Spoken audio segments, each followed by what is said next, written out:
Hey, I'm Orlando Jones, and I just want you to know that the Moana Nui podcast will be starting soon. Stay tuned, yo. I'm Veronica Taylor, and from myself and Ash Ketchum, I just want to say, Moana Nui, I choose you!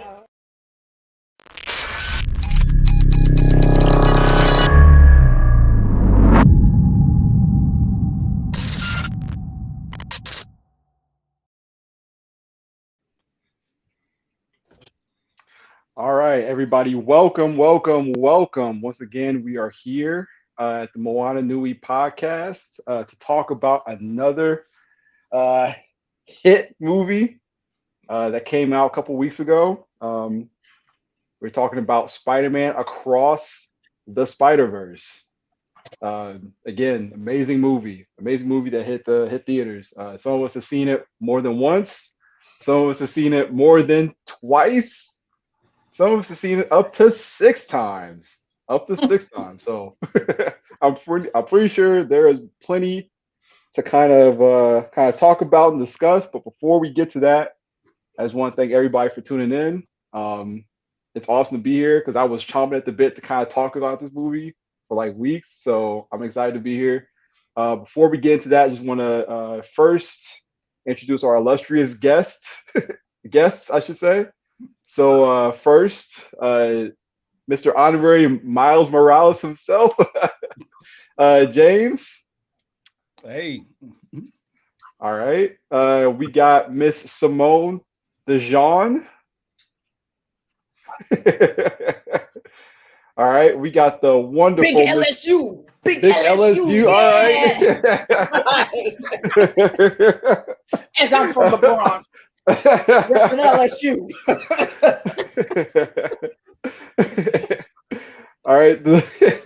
We got the fabulous Miss Theresa. Hello. That's my parade wave. Your parade wave. Oh, Joy. Oh, shoot. We got Joy. Joy, I thought you were going to be late. How y'all doing? Doing good. Glad to have you here. Glad to be here. And last but not least, we got my man Furious. Wakanda forever. Wakanda forever. In a Doctor Who TARDIS. We've got the best technology on the planet. I will admit, I am ashamed. I thought that was a Teletubby hub station. You shouldn't be ashamed. You know how those things you just don't say? I know. That was one of them. I got clown for it before we came on air, so And you said it again. I made it. Sometimes you gotta admit it. So, Sometimes you don't. Some things you take to your grave. But no, I'm glad to have everybody here. It's awesome to kind of discuss this movie. It's a wonderful movie. First, I wanted to ask, well, of course, I know everybody probably saw. Well, first of all, how familiar is everyone with the character of Miles Morales? I am now. James believes that he is Miles Morales. I know him. Okay. Know of him. I know the games. I don't know the deep canon, etc. Okay. All right. I am familiar with the deep canon as I have read Miles Morales from his introduction in Ultimate Comics, which is Universe 1610, all the way up through his second run in 616 mainline universe, and I've read several of his crossovers. So, yeah, I'm deeply entrenched in the Miles Morales lore. Nice. So I'm pretty sure everyone saw the original film, Into the Spider-Verse, of course. I mean, it was a great movie. I thought at the time that movie was groundbreaking. Animation-wise, I thought was something different we had seen. As an animation fan, that was a different type of animation, like a rough yet smooth type animation that I had never really seen before. That really focused on the gesture of your figures, you know, the color, the diversity of all the characters in the surrounding neighborhood. I I really appreciated that. And of course, you got your different versions of Spider-Man, which is very, very awesome. Very What awesome. I liked about the first movie is that it showed you, to your point about the animation style, it showed you that you could absolutely care about the livelihood and the future of these characters without it being photorealistic. You didn't have to get all Pixar shiny, uncanny valley with it. You just had to care about the person that was drawn, and they were drawn very well. And to pile on to what you're saying, I love that this time around, they're like, we're going to throw every animation style that ever existed into this movie. And Legos, because why not? Right, and Legos. And Legos. And Legos. Which, does everybody know about the kid who did the Legos? Yes. Okay. Yes. But for the people very watching and listening, so a 14-year-old Black kid decided he was going to recreate part of the intro through Legos, and they took his work and took him and put him and added into the movie. Yeah. Hats off to that man, that young man. Not only that, Joy, but if you, I don't know if anybody else noticed this, but he's the only Spider-Man that Spider-Man 2099 gave a compliment to. No, I did not. You're the best Spider-Man we've got. Really? Which I thought really he says, thanks, Peter. You're one of our best. Yeah. Right. 14-year-old Preston Mutanga. That's his name. Go Preston. Absolutely. Not for real. Very impressed. Very impressed. Preston's my hero. I ain't got the patience coding. I did coding for like one semester in college. I ain't got the patience. I did coding when I was 10, and I knew that I wasn't going to do that. But no, like that still writes code.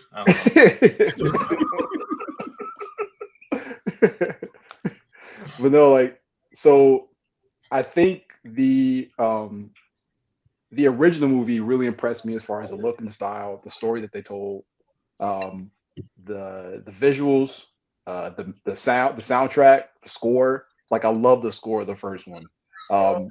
So going into this one, I was really expecting to be like, I want to be blown away. Like, the ante was raised on the first one. I was like, I want away the second one. And I definitely was. Definitely was. So that was a mad improvement from the second one.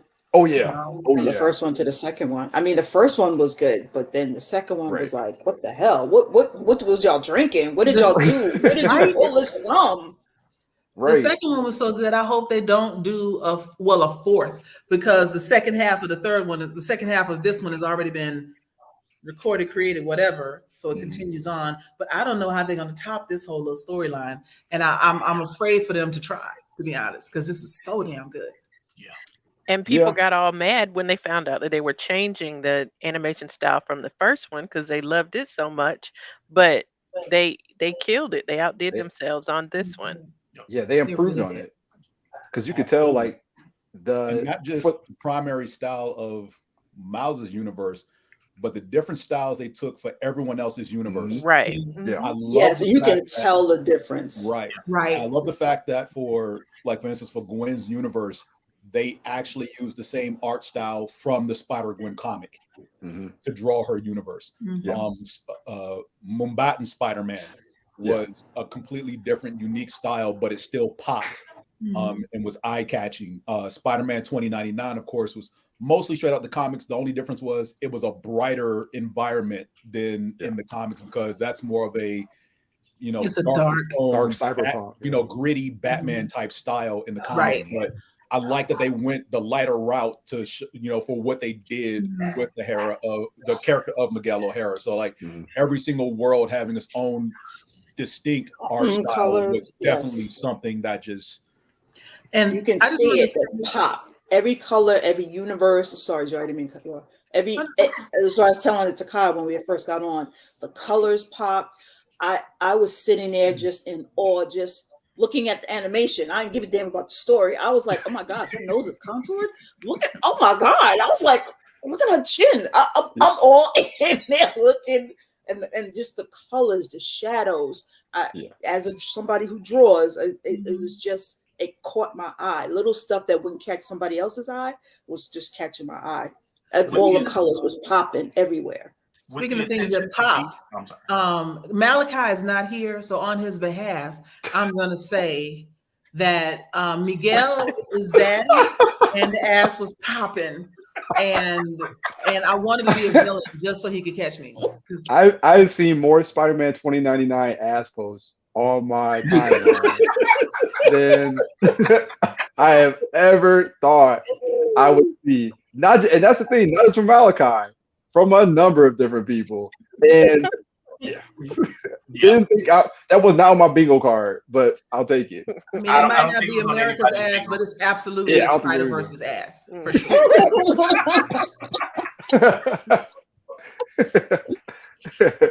Now, I've got a question. Does anybody in here read or have read Spider-Man 2099?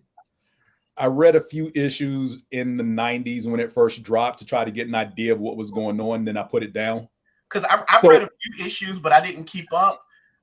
In that one, I know Miguel isn't a villain, but is he a vampire? In a roundabout way, yes, because of what Alchemax did to him. Okay. So you're familiar with part of his origin that he worked for Alchemax. Yeah.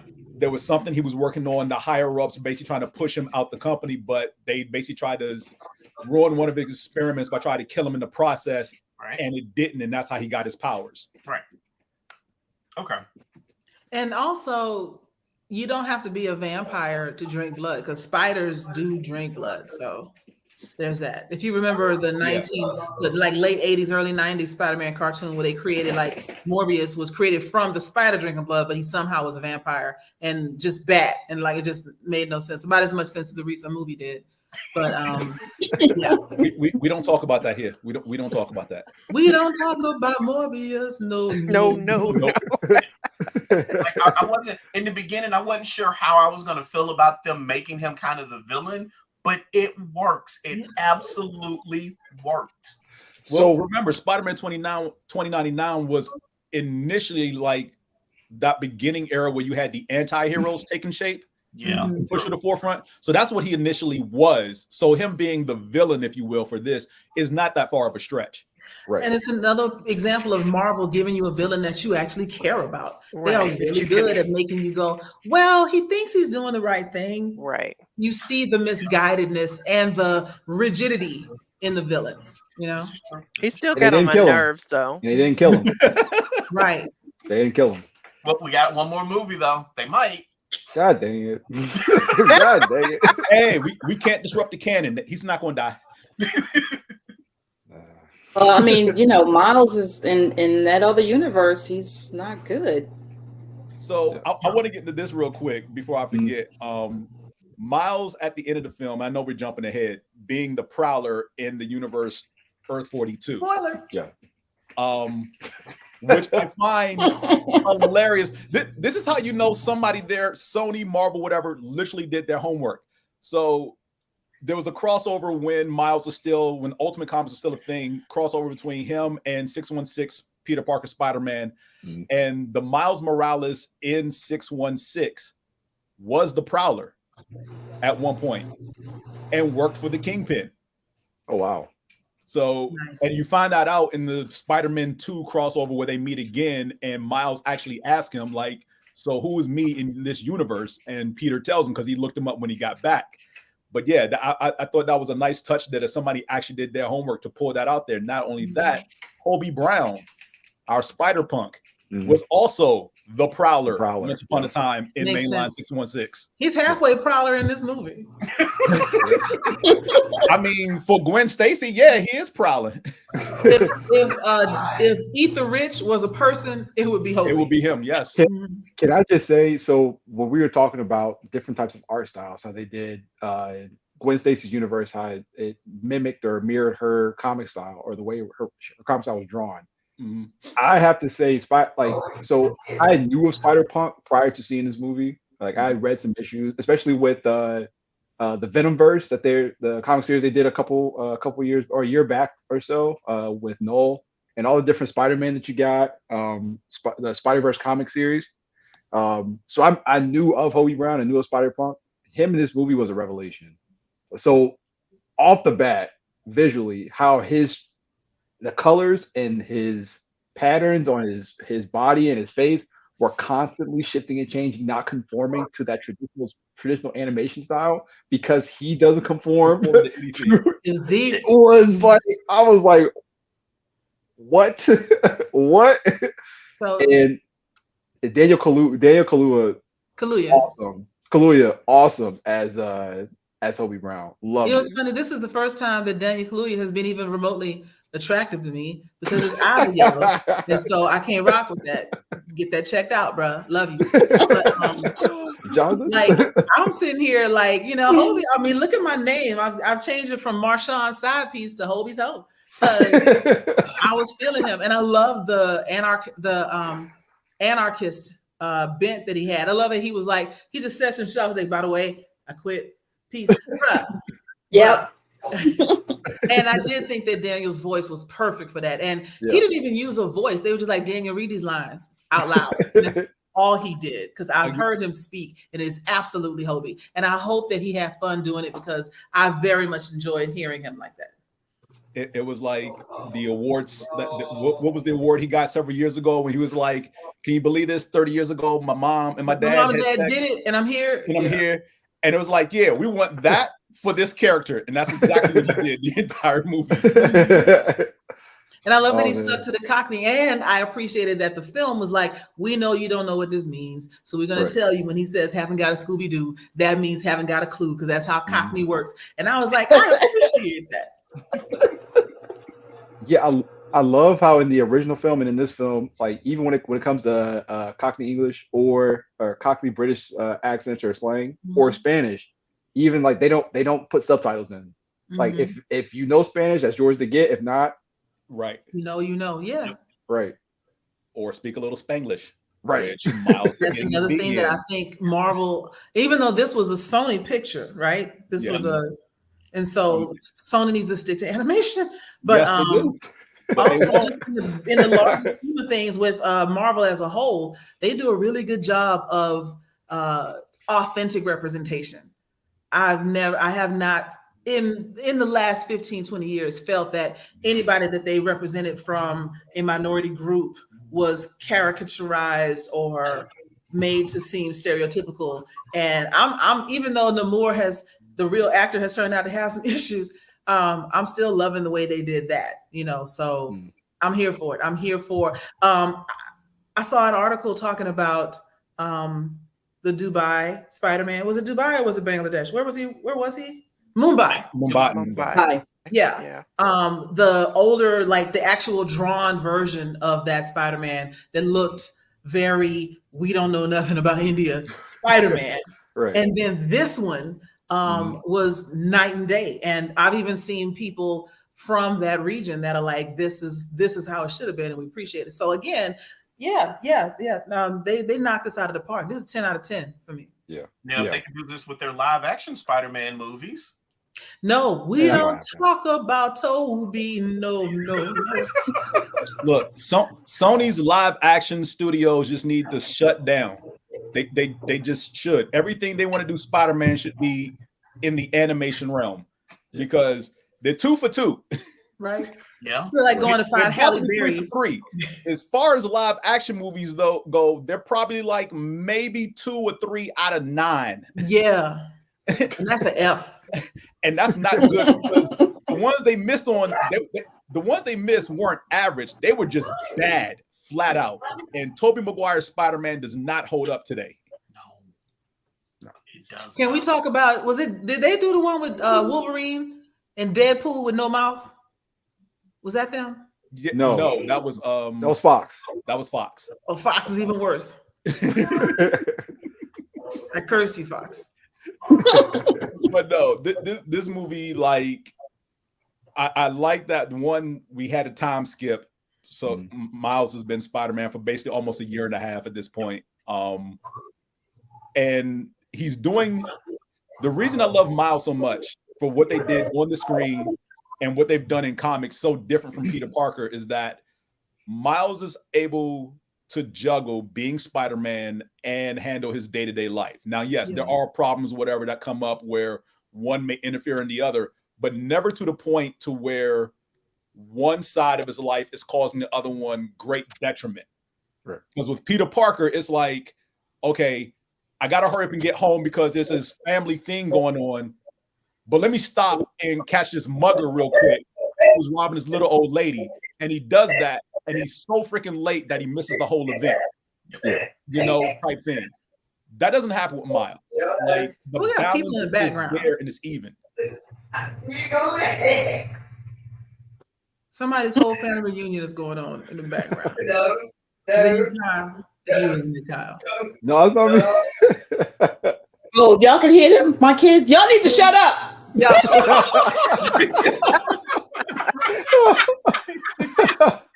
That is a true black mama, right?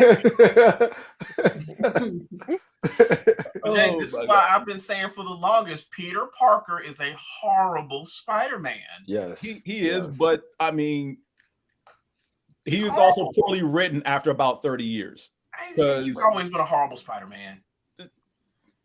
I will say this. There's something for like trying to keep Peter Parker the forever teenager in the comic book side of things, because that's what they basically try to do. They want him to be the forever teenager, and they never really want to let him grow up. Look at Simone cussing her kids out. Look.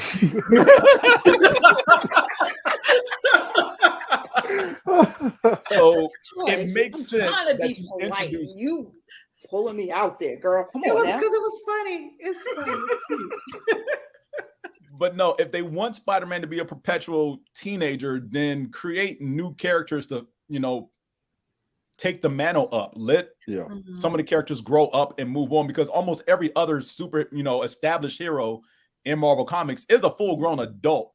Yeah. You know that. And if you're gonna do that, put him in a bubble like they do the Simpsons. Bart Simpson's been in the 3rd, 4th grade for 20 years. Because nobody ages in that town. Right. But if you're going to put Spider-Man in a universe where Iron Man is retiring, you know, Falcon and Captain America getting older and whatnot, then he's got to age. Otherwise, it's weird. And pass the mantle. I like where they're headed with this, and I love the fact that, what was it, in the Multiverse of Madness, there were a couple of moments of animation as they pass through all those universes, which gives them a window of being able to pull Miles into the Marvel MCU, and that would probably ruin Miles. Well, honestly. Miles exists in Marvel 616.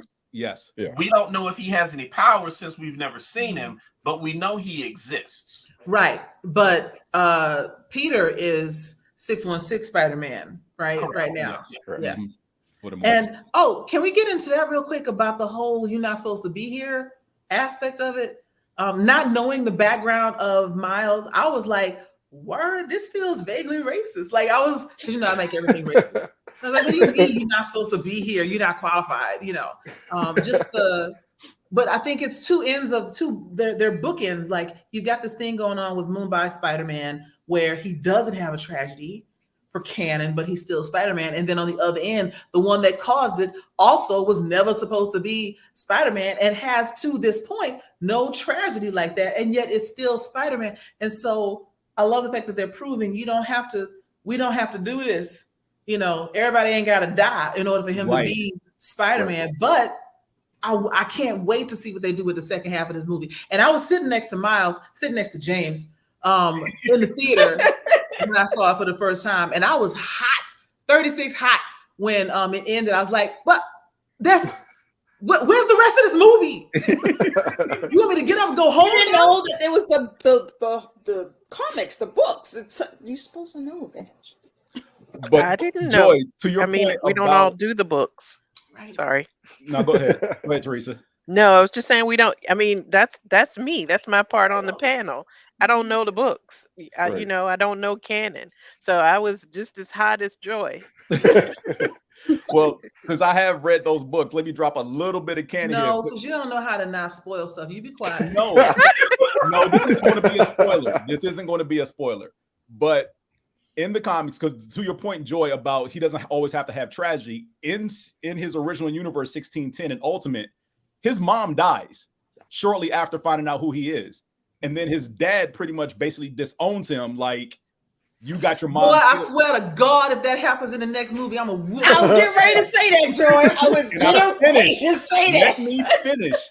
But when they move him over to 616 main line, both of his parents are alive, and they're very supportive of him being Spider-Man. You've already ruined the next movie, Miles. I did not ruin the next movie. What's the first thing I said? No, don't say nothing because you'll be spoiling shit. That's not spoilers. I'm not going to spoil anything, but in the books, his parents died. His dad disowns him. We don't know if that's going to happen. God damn it. See, that could happen in the other universe that he's in. Well, because what we do know is, at least from the movie, every Spider-Man has a tragedy. Yep. Except for Mumbai. He didn't have one because Miles changed it. He was going to have one. He was supposed to have one. He didn't have that particular tragedy. But remember, so I would call it the Uncle Ben effect. Every single one of them has someone in their life close to them that passes away, that pushes them to be Spider-Man in such a way that lives up to what this mentor or father figure, mother figure, whoever it is that passes away has instilled in them to live up to those life values of helping other people. Like all of them have that. So even though Moonbat and Spider-Man didn't talk about it, he probably still has it. The canon event of the Captain dying, which I found funny, they named it ASM 90, which is Amazing Spider-Man issue number 90, which is where Gwen Stacy's dad dies. Is basically a captain of some sort around them is supposed to die. So that event being disrupted doesn't happen. But we don't know that some person in his family, a relative that he looked up to, spending time with, hasn't already passed away to push him to be that Spider-Man. We don't know that. No, it hasn't happened because if you remember, Best Ass Spider-Man was saying that because we didn't see his father, the captain, die saving a little boy, that his whole universe was going to unravel. Yeah. So there is no other tragic event for Moonbat and Spider-Man. And that is a tragic event then. His whole universe do it. being disappeared. But James, where I was going was, since Miles's dad is about to be captain and the Spot is going after his dad, you may we talk about the Spot? Because yes. I absolutely just flowing out of the holes. That just made me so sick. I was like, I absolutely loved how a small minor event in the first movie that we forgot all about. Right, that we forgot all about. Him getting hit with the donut or him being at the collider? No, him getting hit with the donut. Okay, there you go.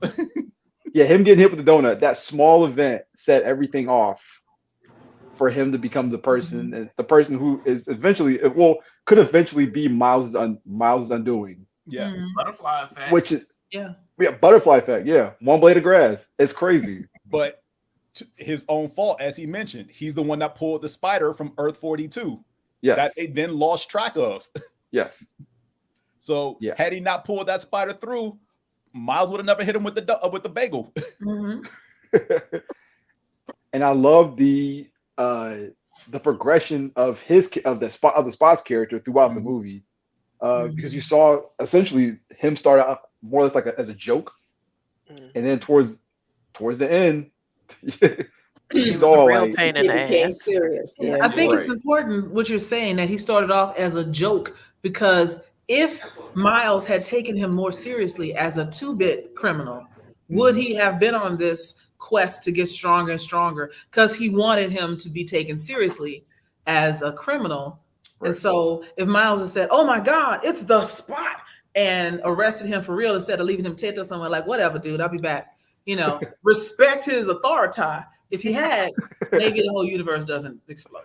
That is a very good point. Yeah, that is a good point. But still, look at the Spot and you see okay, he can put his hand through holes and pop out somewhere else.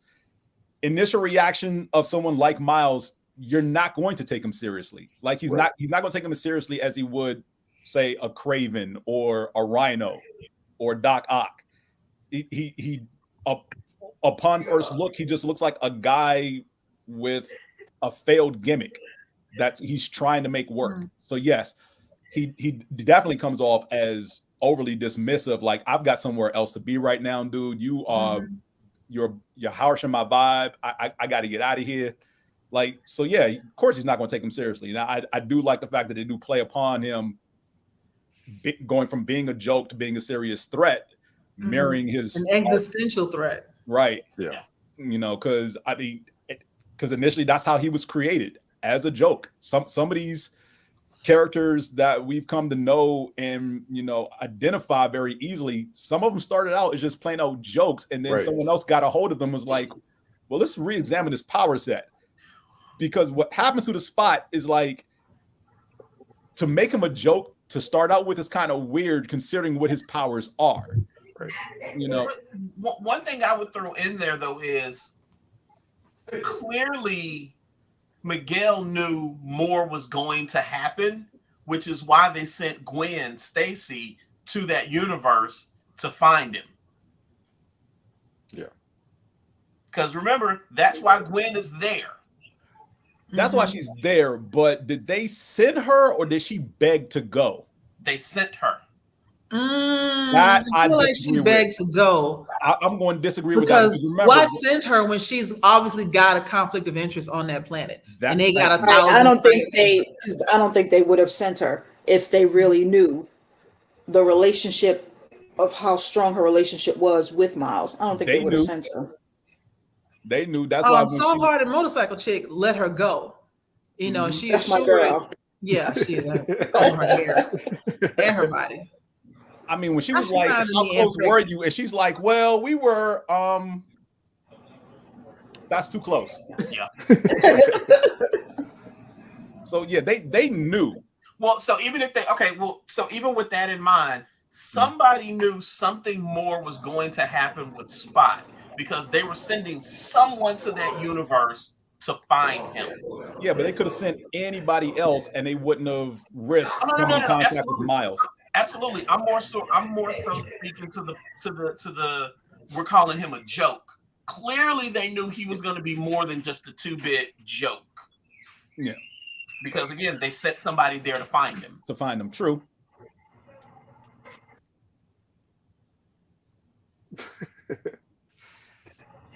Joy, what is that? Rick's workshop from Rick and Morty. Yes.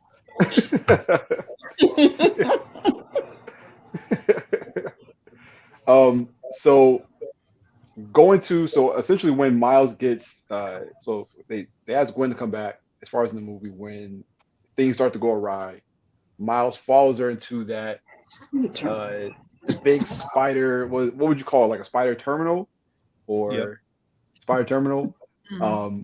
I felt like Leonardo DiCaprio on Hollywoodland, that meme or that gif where he's like sitting there and pointing at all the different types of different characters, stuff like that you see on screen.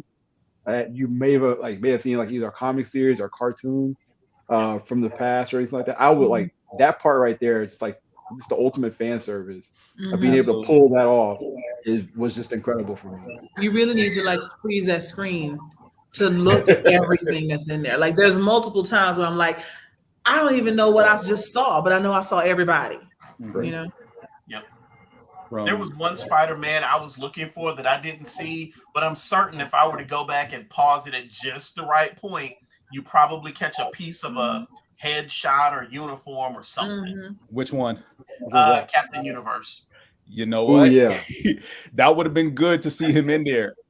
I'm not going to say he wasn't, but he may have been one of those background characters you glimpsed over. Right. But also, Captain Universe is like God level beyond her powers.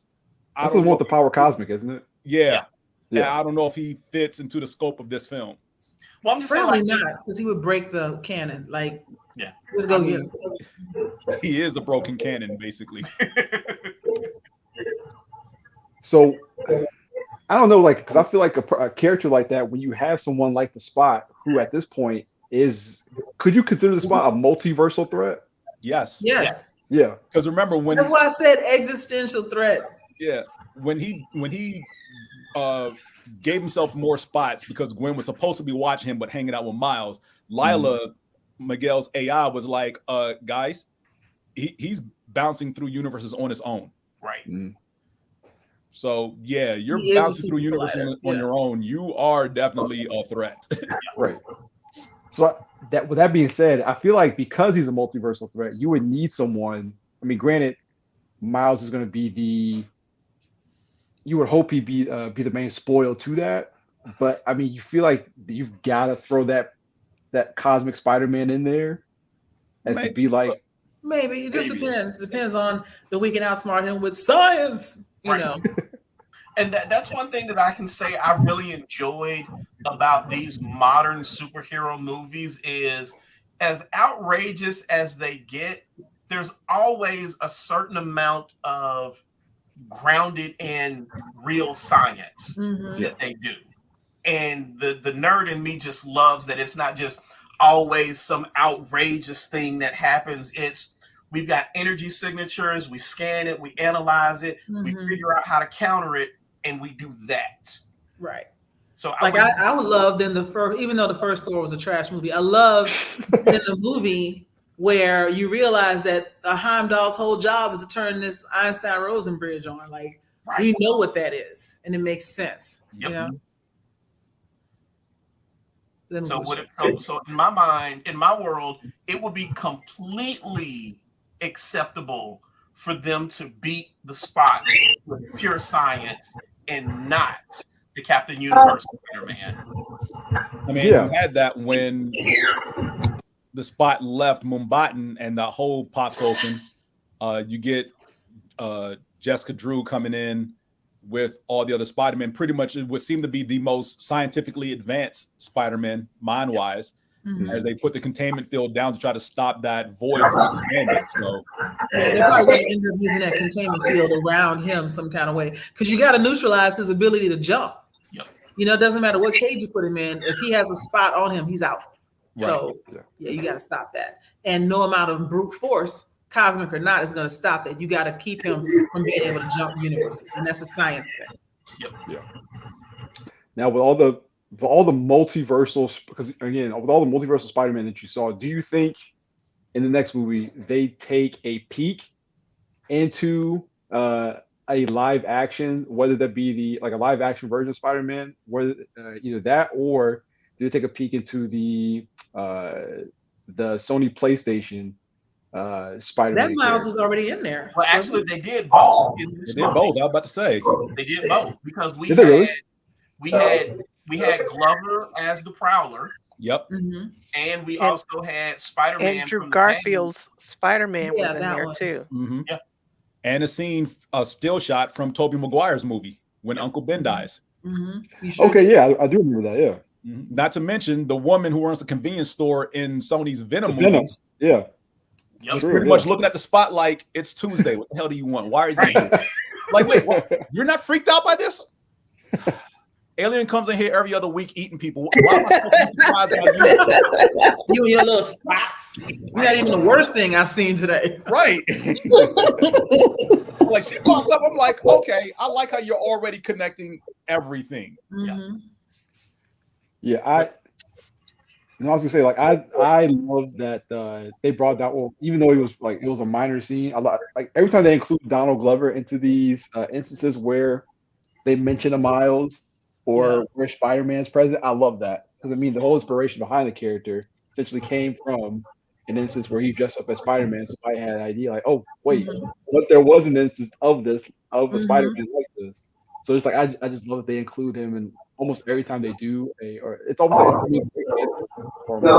but it's almost like a question of what if. Because I remember at one point in time, people wanted him to be the version or a film adaptation of Miles Morales. Yeah, because when Andrew Garfield's films were being done, hold on, guys, I'll be back.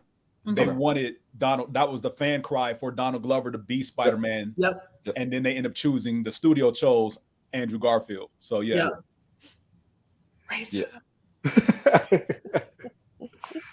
So I do have a question. So I know we've got Shameik Moore that voices the Miles of this movie. You've got the Miles of the game being a different character.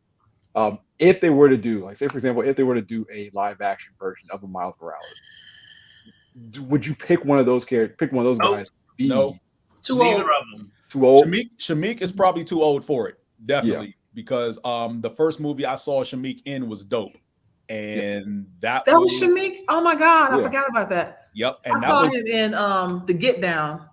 Yeah, I keep forgetting he's in the Get Down, but Dope was almost 10 years ago. More than that, Dope was a good movie. If you're listening to this right now and you haven't seen Dope, go check it out. It is absolutely worth seeing. Yeah, but yeah, Shamik doesn't look like he does in Dope anymore. He's probably he's a grown ass man. He's a little bit rounder now too. Yeah, he looked like he's pushing 40. And if you're gonna do it, I'm gonna need you to get a kid that's Black and Latino. Yeah, like your boy from. They were talking about your boy from Blackish for Miles Brown. Yep, that's who I would want is Miles Brown from Blackish. The young twin from Blackish. Yeah. The only question is like, you want to use him, you might as well start doing something now because he's only getting older. Right. And I mean, every time they have one of these movies, he's always on the red carpet. He's always being pictured with someone like a head of Sony. Tom, was it? Who's the live action Spider-Man from Marvel? Tom Holland. Yeah, Tom Holland. Always pictured with Tom Holland. It's always pictured with Zendaya. So it's like I feel like they know. There's talks. They know. They absolutely know. I would love to see a crossover where we catch up. Like maybe in the next Spiderverse movie, they're falling through the sky. I remember in the Multiverse of Madness where they fell through the animated world. Somewhere in this movie, you see like Doctor Strange and that girl go falling by. Like that would be pretty cool. That would be cool because they did reference Doctor Strange. Doctor Strange, yeah. Doctor Strange. Doctor 99999. Don't get me started on them. But yeah, the nods and like to your point, Kyle, the different Spider people on screen, like, and not just the Peter Parkers, but the versions of other people in Peter's world who instead of him became Spider-Man, whether it was Mary Jane Watson who became Spider-Man, whether it was Flash Thompson, because there were variants of Flash as Agent Venom and just as Spider-Man as well in the background. So and just the other women, the women, there were a number of women scattered throughout a lot of these scenes. There's an Aunt May variant in the background. It's like a blink and you miss it moment out there as well. So like the fact that in the Spider-Verse in some way, shape, or form, Peter Parker is still like, I guess, a central figure, not necessarily main focus, but someone attached to him, if not him, will become the Spider of that universe is, something that they just expanded upon immensely in this film. And whether it was, various nationalities, ethnic groups, or whatever, that they chose women instead of males to be the Spider variants of those universes was great to see as well. Because the first one that speaks when they get back to Megaris HQ is a Spider variant from the UK. And the first thing she says is, "So you want me to spot?" So I like that.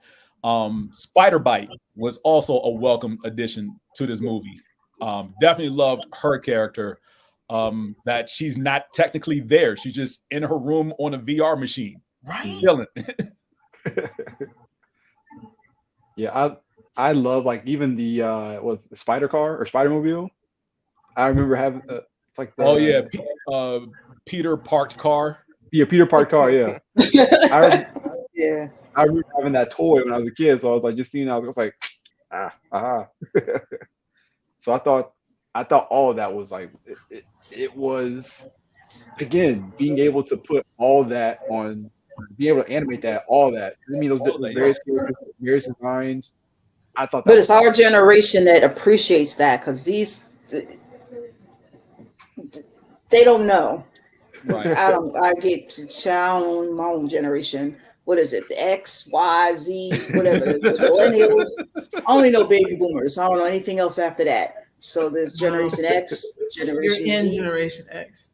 Yeah. Okay. So what was before that? Before that is the boomers. It's the boomers. Mm-hmm. We're Generation Yeah, boomers X. Yeah. No, I'm a boomer. Yeah. You're an X. Where were you born? Okay. I was in 64. Okay, yeah, you're a boomer. Okay. And then I'm next, about 74. And then I think 90 or 89 marks the millennials. Also, they used to be called Generation Y after us, but then they turned it to millennials because they were going to be millennials. And then Z, and then Alpha because we ran out of things. Yeah. That beta generation is going to be. Don't forget the silent generation. I'm sure somebody's out there going, "What about silent?" Well, I think the millennials would appreciate this, but anything after that, I don't think the earlier millennials would, but the later millennials, the zillennials, I don't think they would appreciate or understand all of the Spider-Man versions. I don't think they understand all the versions because a lot of this, because we already realized they don't read, but well, I'm being overly simplifying and stereotypical, but yeah, they don't read. And so they're not going to go back through all of this, but they absolutely go through those rabbit holes on YouTube. So they probably watch several history of these characters to gain a little bit of knowledge, but they're being introduced to all of this right now. Yeah, because there's Tom Holland was like, they could be watching TikTok because it's real if it's on TikTok. Well, to piggyback off what Joy said, there's a guy I follow on YouTube. Like when I can't read certain, like say for example, if a comic book is not on like my list of things to read, like a certain issue isn't on my list to read, and I just want to hear like a visual, or not visual, but hear an audio of like a description of what's being said. What was it? Comics Explained. Love that channel. Love that channel on YouTube, and he does a great job as far as going in depth as far as different characters, different stories. So leading up to this movie, he had it was almost like a whole 2 or 3 weeks where he talked about various different types of Spider-Man that could possibly be in the movie. Nice. So just listening to that channel and then seeing some of the characters that he talked about pop up on screen, I was like, oh, I remember listening about this character and just seeing him on screen. I was like, oh, that's pretty cool. Like he did a whole every version or every variant of Spider-Man there has ever been, comic book wise, named Peter Parker and not named Peter Parker, and went through every one of them and like their backstory and their publication history. So just like watching that and then watch the movie, I thought that was a nice 1-2 punch, just being treated to that afterwards. So yeah. I thought that was really dope. That's a very good channel to go to if you're not a comic book reader, but you want to find something out, because he has probably talked about it. Nice. Yeah, it's a very good channel. Very, very good channel. I cannot be a superhero, and I'm understanding why so many superheroes, so many people in Spider-Verse are 12 and 15, 18 years old, because you may have noticed earlier that I couldn't stop yawning while I was on the show. It is 9:21 p.m. and I'm yawning. But there's 2 reasons I'm yawning. 1, because I'm old and I want to go to bed. And 2, I was out earlier celebrating one of my friends' like 50+ birthday party, and I had on 2 different shapers, and I couldn't catch a breath up in this motherfucker. So you see the little black straps gone. I'd be right back, took all that shit off. I could not get in that spider bodysuit with the rib muscles and the body shaper, because I'm passing out. Quick, boom, done. I'm still there, knocked the fuck out. Welcome to the world of cosplay. Now you understand how I feel. But that's the thing. Not every Spider-Man has to necessarily be in shape. Like there was an Uncle Ben variant there. There's Uncle Ben variant. Yeah, there was an Uncle Ben variant in the background, and he looked every bit as an old man with a dad bod. Yeah, he was watching the controls. I could do that. I could sit here and give you also and controls.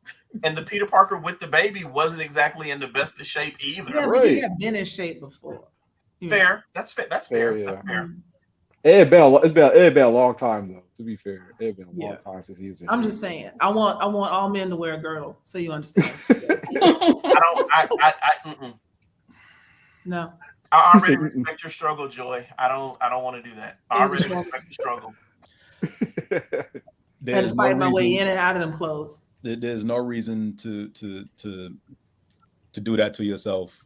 For you know what I can cosplay as? Wait, did all of y'all see Dungeons and Dragons? No, I still haven't seen it. Oh, Yeah, I'm I gonna did. cosplay as that roly-poly ass dragon that rolls down. I could absolutely do that. Be comfortable in your own skin. Let it all hang out as far as I'm concerned. I am now.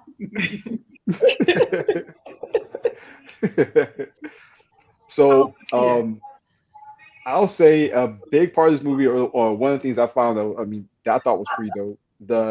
So again, like I mentioned before, the score and the soundtrack to the original movie I thought was really cool. The fact they got Metro Boomin to do a good majority of the scoring and soundtrack to the. Go ahead. Morehouse alum, Metro Boomin. Yes, I thought that was he absolutely killed it. And he was at the screening we went to. Really? Man, he's voiced a character in this film as well.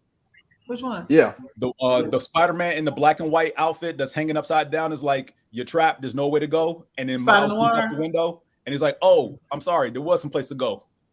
Oh yeah. Cool. The one who speaks right before he jumps out the window, that's Metro Boomin. Awesome. Now you can get his SAG card. I will say that because I know after this movie, that Saturday, I listened to, actually that Friday before the movie, I listened to the soundtrack prior to going to the movie, and I would say it rivals that TDE produced Black Panther album that we got that pretty much came out or concurrently like released with the Black Panther film. I thought both was like that rivaled that as far as on the production value and quality of the music that came out. I thought was awesome, but the score that across the universe was awesome. Yeah, it's definitely one of the best scores I've ever heard in a movie. Absolutely. Yeah. I've been the songs that Metro Boomin did. I think I've been burning a hole through 3 of them ever since the movie came out. Like one, the "Am I Dreaming," which plays at the start of the closing credits, has been on a constant replay ever since the first time I saw the film. And I refuse to stop playing that one song because it just hits so hard for the tone of the film, especially how it ends. It is like so appropriate. But like even the other like 9-10 songs that he made for this film, like they all hit a different way for the film, and like he killed it on this one. I'm like, if this is his announcement to the world, like I'm here and this is what I do, like kudos, sir, great job. Yeah, that Lil Wayne was it the first song on the album where Lil Wayne had the metaphors, the spider metaphors. I was just like, wow, just killing it. I was like, yeah, this. And I'm not even a Wayne fan, and I was pleasantly surprised and somewhat impressed. Yes, very much so. So yeah, I thought the score was incredible. So moving forward, so do you think, as far as animation goes, do you think this is an awards-worthy? Would you say it's an awards-worthy movie? Or awards? Oh, yeah, absolutely. It should be. The first one should have got nominated. On my timeline say this is the best movie they've seen this year. Animated or not, and I would like to see, especially because more people are getting their whatever Oscar Academy membership card that they need to vote is starting to get more and more younger people in that voting block. I do think you'll start to see animated movies be taken seriously for Best Picture, and I hope this is the first one to get nominated. It'd be great. There you go. The only other animated movie I've seen that I think could rival this one, and I haven't seen it because it hasn't come out yet, is the new Ninja Turtles movie. No. And it's utilizing the same animation style. Yeah. I think the animation could rival it. Whether or not it's going to be as good of a movie, who knows? I'm going to say right now it's not. It's not. Theresa, I would disagree with you only because the story of the Turtles has been told ad nauseum over and over again. No. I'm not talking about I'm just talking about the style of animation. So yeah, I think the animation is going to be really pretty, but I think the movie itself is going to be trash. I will catch it for free at some point. There's not a lot of compelling, dramatic backstory for the Turtles. I mean, it was a joke to begin with, and they've had a good run, but I'm not gonna cry about none of them. Oh no. Like I said, I don't think it's going to be a better movie. I'm just saying I think the animation could rival. Yeah, the animation style will get recognized for something, but that's about it. Yeah. So to kind of piggyback with soundtrack, considering who's in the movie. True. Yeah. I will say, kind of piggybacking off what Joy mentioned, because I had mentioned it in the chat before we got to the whole show. The thing I appreciated, like, yes, the animation style is probably more different than it's more different than anything I'd ever seen. Well, the first movie was definitely, but the fact that not only is the animation style different, they definitely upped the ante and they definitely improved on the writing of this movie. Yeah. And yes, do I want movies moving forward to look like this or to be this animation style? I mean, okay, yeah, maybe, but in my opinion, I want every movie to look different. But I want them to be written of the same quality and if not higher quality of this movie, because that's like that ups the that boosts forward the genre. It allows people to take the genre more seriously. Like Joy mentioned, more people who are you guys' age and my age, they're coming up who grew up on cartoons, who grew up on compelling shows that are animated, that tell good stories, that give good lessons.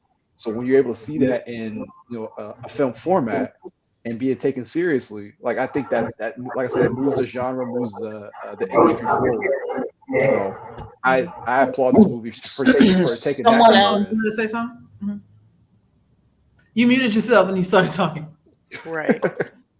Somebody was saying the Super Mario Brothers. Yeah. Could it be a contender for something? I haven't seen it yet, so that's my bad. But Miles, what do you think? I like Super Mario Brothers, but I don't think I would put Spider-Man above it. I wouldn't put it. It was funny. It was funny. Didn't have any depth to it. Like, did you care about the characters, or was it just a good video game? It was just funny. It was a video game movie. I don't think there was much depth there. Definitely much better than when the live action they attempted 30 some odd years ago. Hey now. Bob Haskins and John Leguizamo, I give you your flowers. I wish the two of you had never done that movie, because that was the train wreck. Well, no, sorry. That wasn't as bad of a train wreck as the live action Double Dragon movie. I still think we needed it. Are we forgetting the Mortal Kombat movies? Or the Street Fighter movie? Yeah. Okay, but those weren't as bad as the Super Mario Brothers movie. No, you're right. Yeah. They didn't, like the original Super Mario Double Dragon movie. If you haven't seen the live action Double Dragon movie, it's worth a high watch. Like, get something. And watch it. Fall asleep to it. Get drunk before you watch it. Get high before you. But find the Double Dragon movie, watch it, and be like, "This is nothing like the video game. What the hell?" Yes. Speaking of get high and then watch it, The Blackening. The Blackening is freaking hilarious. Okay. Yeah. I loved it, and go see it on the south side of town with a bunch of other Black people. Expect to not be able to hear nothing and just laugh when you can. It is that funny. But then to have the atmosphere of, people laughing in inappropriate times, not shutting up, stomping their feet, hollering, it was great. See, that's why the first time I see that movie, I can't go watch it with my people. Not the first time. Subsequent views, absolutely, but not the first time. You got it backwards. And I'll tell you why. If you see it in a quiet environment, then you get the jokes. It's funny. You hear everything, and that's great.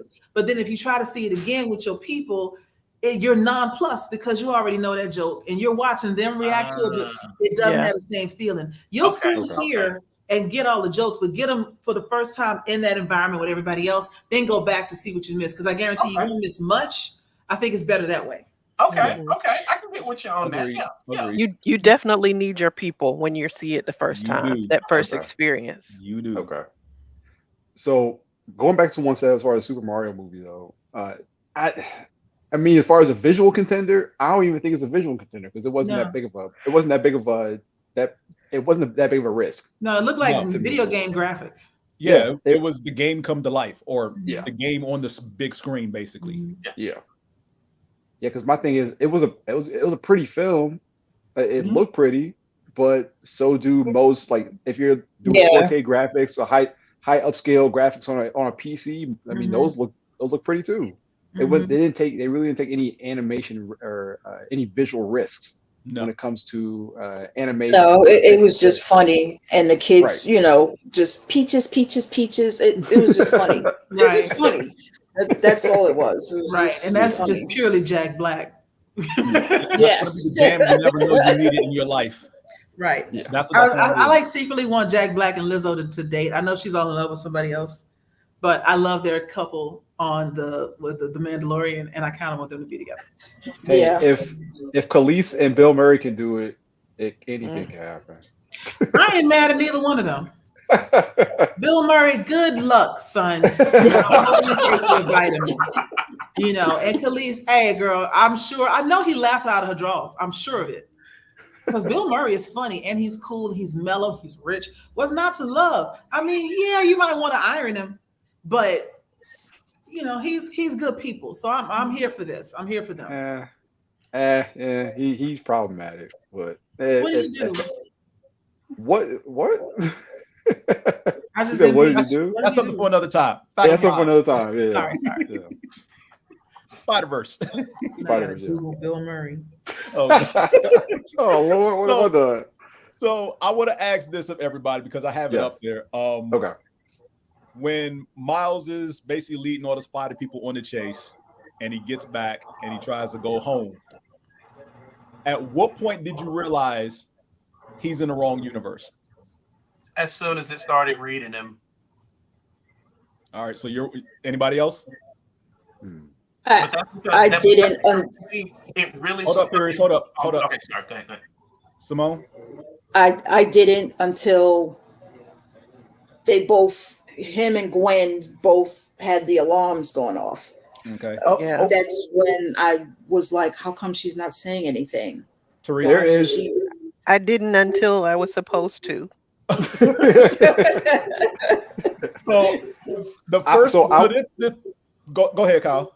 So I will say, visually, looking at both of the universes, because like his universe, his actual universe, that universe visually looked a little different. Right. Like the universe he got to is a lot more gritty. It looked a lot more gritty.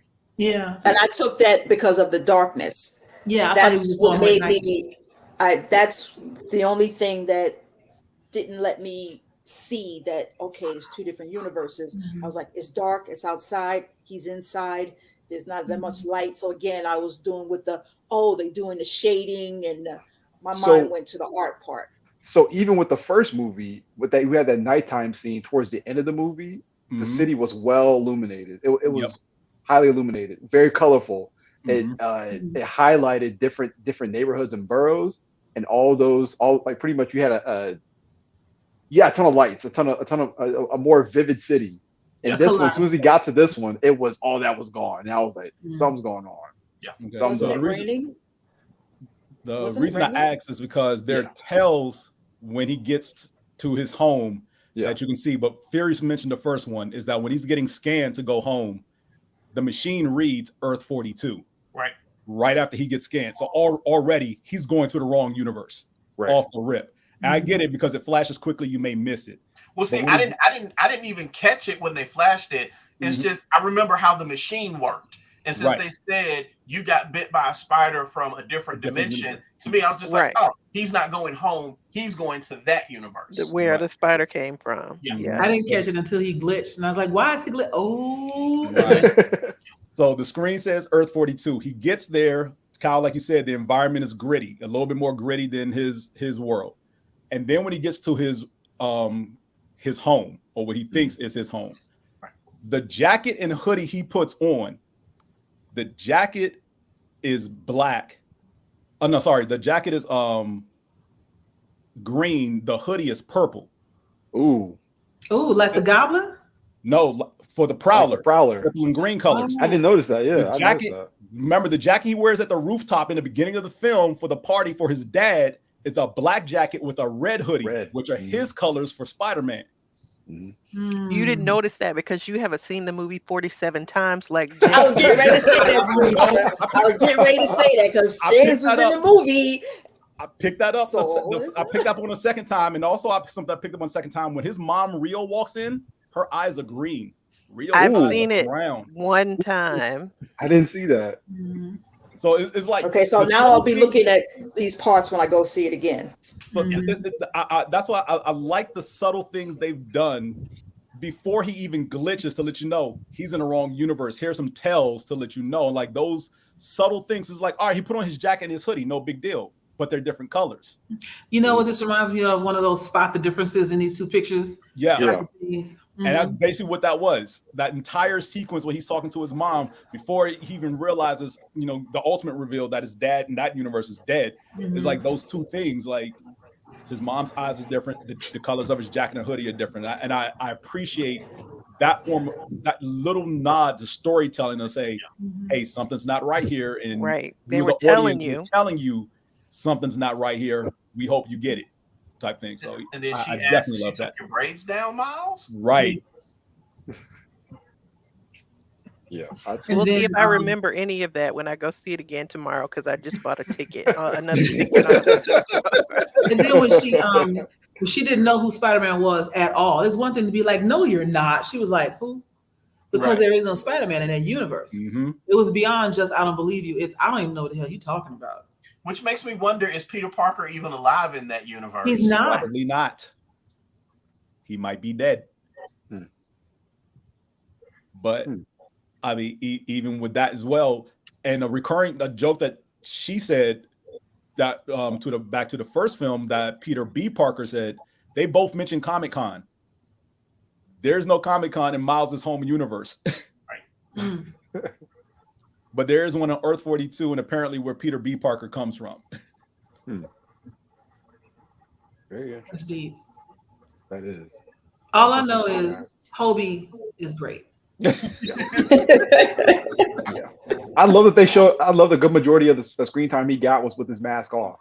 I was just like, yeah, like I love that they're showing I love this hair. Absolutely love this hair. Absolutely. Mm-hmm. Loved his hair. His hair, the way he was drawn, the look. I even felt like does he look like that in the comic books? No, his hair shorter in the comic books, isn't it? Well, Hobie is Spider-Punk. I haven't seen him without his mask off yet. Right. From the few comics I have seen of him, I haven't seen him with his mask off. Him as the Prowler doesn't have hair like that, no. But Hobie's the Prowler? In other universes, yes, Hobie's the Prowler. That makes sense. That tracks. He's half Prowler now. But I like the way that he's drawn, and I like the features that they give him because a lot of Black Londoners have strong ties to the Caribbean, if not straight to the continent of Africa. And so him looking the way he did read as real to me with that accent. I believed every second of it. Yeah. You know? That was another thing I liked as well. Before you even meet Hobie, the dialogue between Paviter, Miles, and Gwen about Hobie. Yeah. Just the whole conversation until he shows up like, wait, does he know about Hobie? Wait, who's Hobie?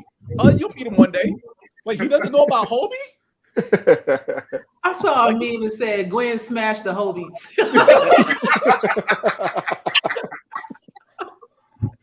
I get the impression. The spider meant for Earth 42, Peter, bit Miles, so Peter has a normal life on Earth 42. Yeah, that's a good point. Yeah, he might not be dead. He might just be living his best mail route life. He's working for the Daily Planet, probably as their lead photographer. Daily Bugle. Yeah. I'm sorry, Daily Bugle. Thank you. See?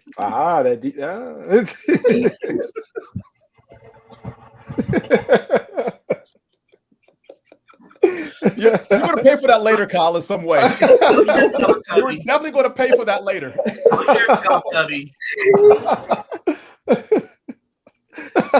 Oh, man. Oh, man. You know, like March 2024 can't get here fast enough. I know. So did that date get confirmed, or is that just the rumor? Sorry, no, that's confirmed. They put that up. Yeah, that's confirmed. March 24th. They already got it. They just holding it. Not March 24th, but March 2024. Yeah. Yeah. But so my other question, since Miles tried to spoil the whole next movie for us. I did not spoil the whole next movie. I'm telling you, if this Miles dies, I'm coming to punch you dead in the balls. But I also wondered if, in order to stop the unraveling of all the different universes, there has to be some circular event. And I think for Miles to have a tragedy that doesn't involve his family and to make things on that planet, on the 42 universe, right? Maybe he has to kill himself on that other planet. He has to kill the Prowler. Or what if it's Gwen? Gwen has Gwen, and she can't stay. Well, of course, if Spider-Man lives, Gwen dies. If Gwen is alive, Spider-Man dies. But he's not Spider-Man. He's Miles. You know what I'm saying? Does that make sense? Because of the attachment between Parker and Gwen Stacy, and how traumatic Gwen's death is to Peter. What if instead of Spot killing Miles's dad, Gwen gets in the way and she's the one who gets killed? But then her universe doesn't have a spider. Right, but that could still be a very traumatic incident for her universe. True, but it doesn't solve the problem. For Miles. It doesn't solve the problem. It just creates more instability. I like my theory better. It's like you got a world with no Spider-Man. You got a world where Spider-Man is the wrong person. Let the wrong person kill the big bad in the other universe, and then bring those two together. Kind of level each other out. Okay. You know? Yeah. But then you're left with a world with no Spider-Man either way. But yeah, that's two negatives. So no Spider-Man, no Prowler is zero sum. I mean, they could join forces to deal with the Spot. That too is a. And he could still die, and it because he sacrificed himself for it, right? I mean, as long as it's not Miles that they kill, I'm good. Yeah, they can't kill Miles. That would be terrible. I don't think anything's happening to Miles in the third film. Okay, I was looking. We sat there and looked at the credits. I saw Ziggy Marley's son. Yeah. For some reason, I thought that was Spider-Punk before I realized it was Daniel. But who the hell was the convenience store clerk at the beginning that the Spot is robbing? Okay. The Trini looking dude. The one who's like, where Miles comes in is like, hey, what do I owe you for this burrito? It's like, hey, catch this criminal, we'll call it even. Yeah. Okay. So that's who he was. Again, the voice cast, phenomenal job across the board. Really good job. Issa Rae was wonderful as woman. She was phenomenal. I was pleasantly surprised, and they didn't do much different with her voice. I mean, it was kind of like just that was her voice. It was her. Right, she was just the homie from down the block who just happened to be one of the spider people. Right. But I love that nobody leaked that her character was pregnant. Yeah, right. That was a surprise. Yeah, I was like, what the hell? Like first, it's like, excuse me, are you? Oh yeah, you know. Well, even the trailers kind of hit it a little bit. It's like you didn't necessarily see that in the trailer. Yeah, you just saw the bike, and I feel like if they showed her body, her knee was up covering her torso. You know, in that kick move. Yeah, that was great. Yeah. So I'm on one of the pages I follow on Facebook is like the Insecure discussion page.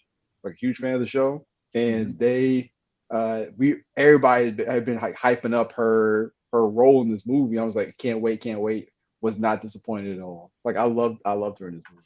Yeah, absolutely. Issa Rae is a real one. I very much appreciate her and her work. And didn't she just sign a new deal with? I forget which one of the big production houses, but she just signed a new major deal with either HBO or Netflix. I can't remember which one. So, hopefully we'll get more Issa Rae projects going forward. Right. It's the new HBO television and film deal. It's like $300 million. How much? Nice. Like $300 million. Nice. Yeah. Damn, what's that show that she was on? I missed that Insecure. show. No, it was another one. She has another one. She has two shows on HBO. Black Girl? Three. It was the three of them. She was what was she? It's not her YouTube show, is it? Was she no, on it's the not it's not Black a YouTube Lady sketch show? No, not that one. Because it was one of the people were conversation we've had. Gay. She was gay and she was liking the boss. She was a helper. 21 something, or oh my God, I can't think of the freaking name of her show. The Love Was it a Bird? movie? Wait, No, it was on. Yeah, it was one of her movies where her boss no, becomes not a skinny. movie. It was a TV show on what was not Hulu, Showtime or one of them. Sweet Life. I'll put it in the chat. I gotta find it. But she was with 3 people, and one of them was gay and fell in love with her boss, and she was an actress, and she had to tell one of the people off because they was making fun of her braids, and she fell in love with somebody. I gotta find it because that was a good show. Yeah, I don't know. I looked through her whole film and TVography, and none of that pops. Coastal Elites, Orange is the New Black. She was in that for a second. Roar, Sweet Life. Roar was good. Vengeance. The Lovebirds is a movie. Yeah. Rap shit. No, I don't know what you're talking about. I gotta find it. What you're talking about. I gotta find it, unless that's not Yeah, her was it on there. I was just about to say it's gonna be funny if it's not her. It's like Uzo Aduba or something. You're gonna be like, oh, no, it's not Uzo. I know the difference between Uzo and her. That I know. One that Uzo could sing, I was like, what the hell? Not even sing opera. This is good. Oh yeah, she can sing. Yeah, she's. No, she can sing. It's a difference. Sang. Well. So one thing. So James, I was going to ask you, do you think? So I know in the original comics or in the Spider-Verse event in the comics, the Inheritors are a big aspect, a big part of that regarding like spider totems. Do you think they play up? Do you think they're going to play a part in the next film or no? I don't know, because part of that also involves Madam Web, and we haven't gotten her in this, so I think they steer clear of that. It's kind of late to introduce them. Mm-hmm. Yeah. Now, unless they're the vampire family that hunts the spider people. Yeah. Ooh. And maybe they don't necessarily introduce them, but you get like maybe some quick. My arm disappeared. Maybe you get something quick, in the background, and they don't get like a full blown. Here's who we are. Here's why we're important, kind of thing. They're just the family that Miguel belongs to. Okay, that would be pretty cool. Yeah. Facebook user, yes, trust me, I understand the concern considering Spider-Woman's predicament, if you will, of being pregnant, but that's also the reason why she hardly ever got off that motorcycle to actually fight. Right. The bike was a weapon. Basically. Like, I'm a supervisor. I ain't fighting nobody. Because she kicked ass on that bike. They were like, should we call her? No, don't call her. I can do this. So when she got there, she whooped ass on that bike. Yeah. Back to the show that you don't remember. Is it Harlem? No, I'm looking at. I'm still looking. I don't think she's in Harlem. She's not. That's the whole point. She thinks that she's in it. She's not. That's what we're like. She's not in it, but we can see the whole. Because there's a gay character in there, right? Oh gosh. But no, that's a good point. But yeah, I don't think they go that deep into the comics for those elements of the Spider-Verse story.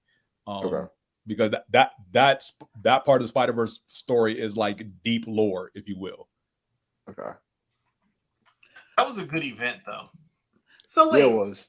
I got a question about Gwen, Spider-Gwen. Does she need her? I'm going to the canon tragedy, loss of a loved one. Does she need her dad to die, or does her dad treating her like he did count as the loss that she felt when she had to leave her whole universe because her dad tried to shoot her in the face? Like, I thought Peter in that movie was the Peter. I would say it doesn't count because the way I see it, based on how Miguel flipped out when Miles stopped Detective Singh, I think is his name, when he stopped him from Captain dying. Singh, yeah. I think that there has to be a very specific death in every universe. But Furious, remember, she was happy that her father quit. Right. So it's like, you're not captain anymore. So that means that he wasn't going to die, because even Miles said it to her that, so your father, and she was like, it has to happen. Right. Well, no, she got quiet at that point because of the falling out they had.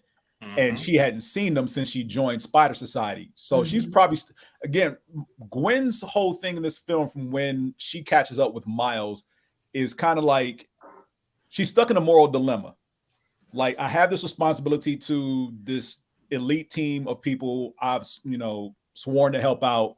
And then there's the responsibility to my friend. Like, how much do I tell him about his involvement in the grand scheme of things? And she's torn between that the whole time. And she, to the point to where she doesn't do anything. She makes some bad decisions. Right. She tries to stop Miles from rescuing the Captain Singh, and she doesn't really try that hard. Right. She's like, all she says is Miles wait while holding his wrist, and he just flicks one time and gets free. She didn't try that hard. When he asks her that question, what if it was your dad? She looks like she wants to say something, but then, considering she hadn't been home since the opening sequence of the film, and months have gone by.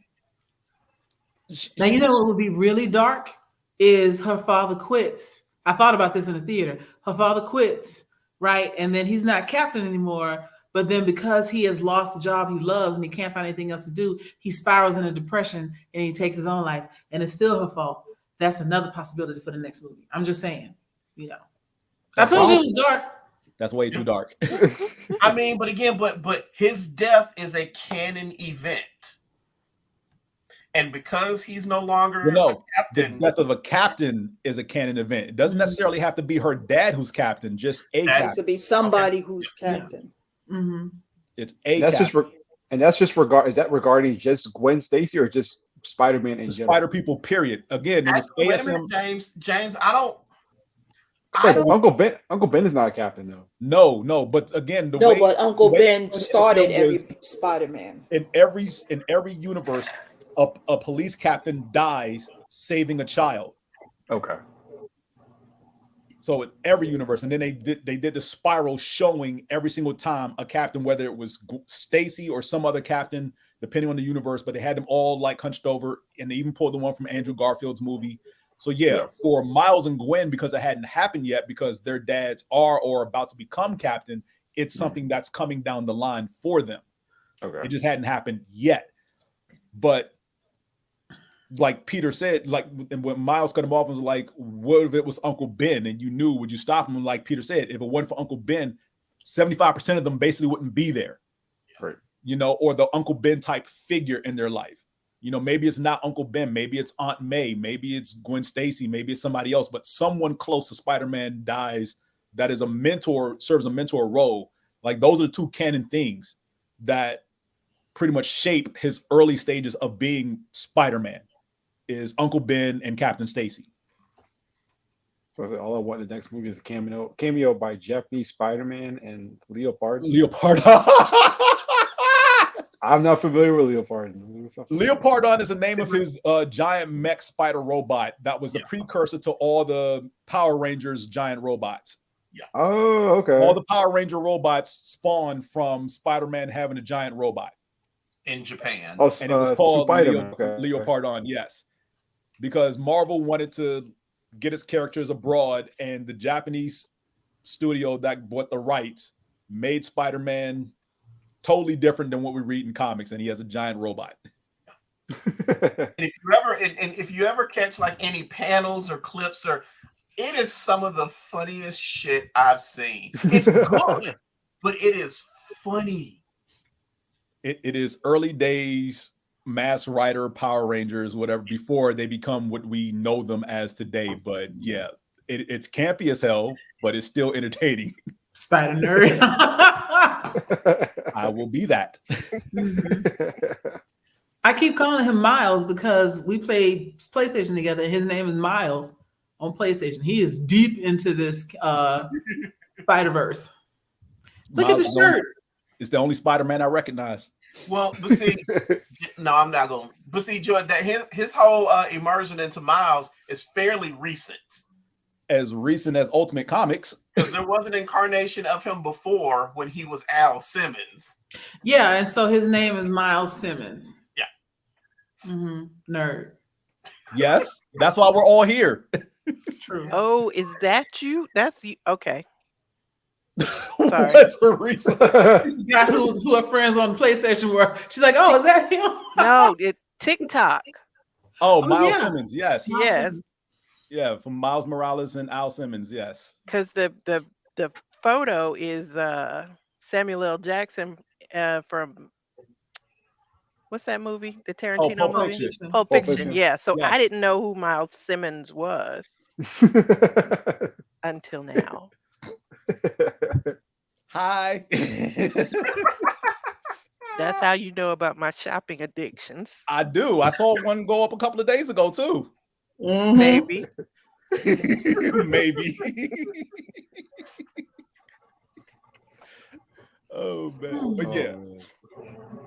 The Japanese Spider-Man we didn't see. Spider-Man and His Amazing Friends. I'm surprised we didn't see one that variant. Okay. Even though we saw the original 67 Spider-Man swing through in the chase sequence. Right. But the Amazing Friends variant, we didn't see him. Maybe he was in the background somewhere. I don't recall. Like it'd be hard to tell. I feel like they got everybody. There's like they got a lot. They didn't get everybody. They didn't get the did they get the Spider-Man anime series? The MTV one? No. The 90s one. Yes. He was a background character along with the Spectacular Spider-Man who speaks at the end or speaks during the sequence. It's a little short one that talks. Okay. He's from Spectacular Spider-Man, which you can catch on Disney Plus right now. Ultimate Spider-Man Unlimited is there. Okay. As well. Trying to think who else I recognize. That was from a TV show. Like almost every single one from the video games, especially Insomniac. Yeah. Were in the background as well. So the T-Rex Spider-Man really took me out. Is the T-Rex Spider-Man canon? Get to what? To himself? Yes. I've never seen the T-Rex Spider-Man. That's why I'm asking. Some multiverse he exists. Right. Considering there's a Marvel series called, what is it, 1601 or something like that, where they do like a Victorian style with the all the popular characters. I'm not surprised that there's a T-Rex Spider-Man. Hell, we got Spider-Ham from the first film who returns in this one. We got a cat as Spider-Man, Spider Monkey, a Spider Werewolf. Thank you, Spider Werewolf. What other animals did you think of that could be in there that we haven't seen? They're out there. I want to see Spider. He's out there. According to the internet, Wikipedia, there were 280 variations of Spider-Man in the movie, and only 95 of them are unique named characters. So anybody could have been in the back. We don't know. Where's Spider Thor? Damn it, Spider Thor. We'll need that. And then, of course, if you Google I just wrote which Spider-Man was missing from Across the Spider-Verse, and there's like 3 YouTube videos about it that I'm not going to watch, but you're I just want to see the Spider from the N1 tour in that movie. That's all I want to see. That's all I want to see. He does not count as a Spider variant. Are you sure? Yeah. Well, he is a basketball player. He was not gifted with spider powers to have wicked handles. He is just a basketball player. But James, who was the spider lady who was virtual and in her bedroom? Spider-Bite?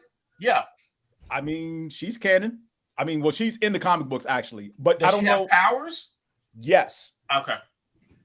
Why does she need them if she's virtual? The avatar that she controls has powers. Yes. That's what I should say. She herself does not. So all I'm saying is that doesn't discount the fact that Kyle might get his wish. I might get my wish. I might get my wish. That's all I'm saying. I would love it. They're swinging through the neighborhood. There's a fight scene, and there's some dudes on the basketball court in the background playing basketball. There you go. We are helping y'all write this next movie, Sony. I mean, it's Harlem. When are there not people out playing basketball? Right? Right. And you won't really know it's him, but you'll just hear, ooh, and you'll know that's what's going on in the background. Is that basketball. Or as they're swinging, somebody yells out Spider. He turns around and thinks they're calling him, and he misses a pass. Oh nice cameo. The fact that you threw out Harlem had me think about what Jamie Foxx said in Tom Holland's last Spider-Man film, is that when he realizes that the universe he's in, Spider-Man, is still white. He's like, I was just hoping that maybe in one universe he's black. Oh, but he died before he found out. I was gonna say, so towards the end of that movie where Spider-Bite helped out, like she more or less helped Miles. Do you think that was a connection between the two as far as definitely a connection when they first met? Absolutely. Okay. Yeah, because I was like, I feel like I mean, because when Hobie shows up, he takes over everything. Yeah, he does. Oh, you're good. So yeah. So final thing, a scale of 1 to 10. 10. Just go around. 85. 85. Numbers not big enough to quantify how good this movie is. Infinity and beyond. Right. Again, this is the best Spider-Man movie there has ever been. Yeah. Like Sony is whatever they're doing with the Spider-Verse films, and I'm even giving them the benefit of the doubt right now with the third film, but having not seen anything about it whatsoever other than March 2024. Mm-hmm. These are two of the best films I've ever seen. Yeah. Period. Like no precursor, no genre, regardless of genre, style, whatever. Two of the best films I've ever seen in my entire life, and like easily the best movies of the respective years they've come out. Mm-hmm. Yeah. Whatever team is making these movies, Sony better do whatever they can to keep that team together. Word. That part. There's a different team from the first movie to the second, wasn't it? No. Yeah. Oh, was it? There's some. Well, not completely. There's some carryover. Okay. I'm pretty sure they try to get as many people back as well. I won't say I'm pretty sure, but it would have been in their best. I love how you just threw out no, and then you got nothing to back that up. I would like to assume that some people who worked on the first film came back to work on the second film. But it's a different writer, right? A different producer. I know there's a bunch of black people in there now, and I don't think they were there the first time. Yeah, let's go with that. Yeah. Let's go with that. You know, it just proves the point that you want really good stories, find the best storyteller, regardless of whether they're related to your cousin's nephew or whatever, and stop all the nepotism in Hollywood, because you're getting some really good shit out of some fresh faces and fresh voices. And I will go out on the limb and say 8 out of 10 times there are going to be people who look like the people on this podcast telling better stories. Right. I wholeheartedly agree on that one. But no, I thought this movie was incredible. I'm probably gonna go see it again at some point. But yeah, looking forward to the next one very much so. So yeah, I cannot 6. All right. So that is going to wrap up our podcast tonight. Again, I want to thank everyone who tuned in, and I want to thank the illustrious guests that talked shop tonight. So until next time, y'all, we will see you guys later. Hobie, call me.